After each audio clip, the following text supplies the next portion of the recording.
Hi, and welcome back to Elements in Focus. My name is Grant Sullivan, And I'm Aaron Rheaume. and today we want to talk to you guys about understanding your 1040. So, on the Elements in Focus, we try to focus on our five critical elements or an area of one of our five critical elements and walk through the planning aspects within each. And so, right here, if you kind of look at our five critical elements, starts with our vision. And today, understanding your 1040 falls into tax planning.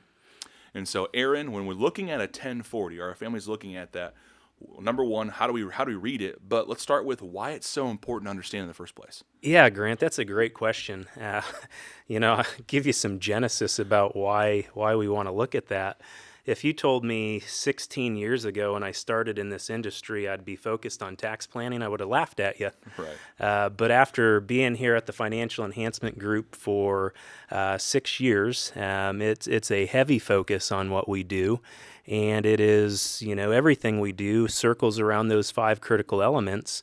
And so tax planning is one of the important things that we're focused on.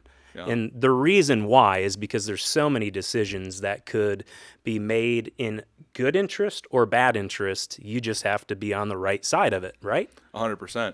And a lot of times, there's so much little education out there in the industry. People say, I've saved all this money, and now I just need to take it out of my bucket, right? I just poke a hole in the side of the bucket, and it comes out to me in the form of income. But it's never that simple. Right. The IRS wants you to use that strategy. And so most of the time, and what we believe in at the Financial Enhancement Group is tax planning versus tax reporting. Right. Without understanding how to read that document, you can't do planning. All you do is report, which is you take the document, send it to your tax preparer, or you go to TurboTax, and then you get mad because you have to write a check or you didn't get as much back as you thought, and you throw it in the drawer and restart. So when you're looking at a 1040, let's kind of go through what the important lines basics. are. Yeah, the basics. Sure. What's the first line we look for when doing tax planning?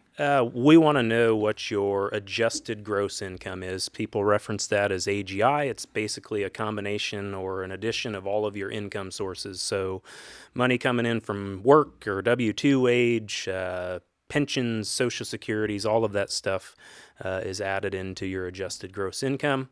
You want me to keep going? And watch this. Let's pause there for a second. Great question. That number is so important, not because it just tells us total income, but it tells us what kind of sandbox we're playing. Yeah, it gives us the rules. Again, the rules of the game for Medicare, for contributions to Roth accounts. There's so many rules that apply. Then that number is important for that. So what's the next one then, Aaron? When we're focused on tax planning, we're looking at your taxable income, which used to be line 10, line 7. I don't know. It I think changed. it's 8B now. Yeah, something. When in 2017 we had the change to the tax form, so we're really looking at what taxable income is. And so in taxable income, Aaron, we get there. How do we get taxable income? So it's AGI, and they do something in between. What is that?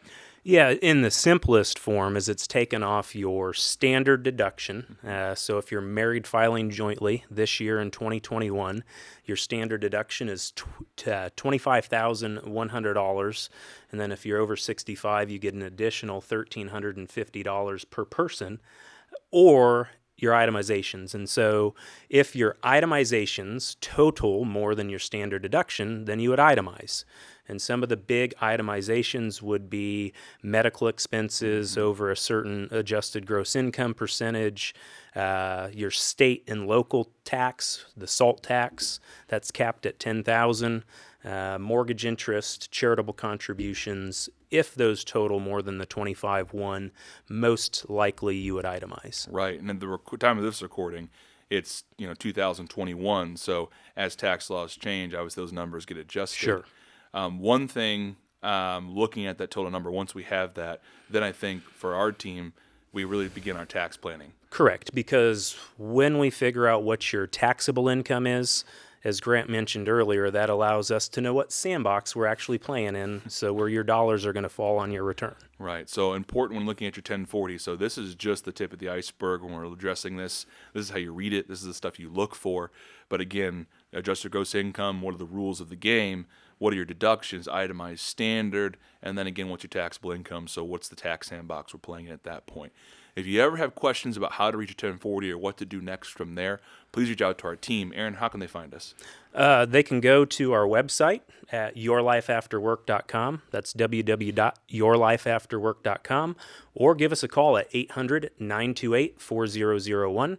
Again, that's 800-928-4001.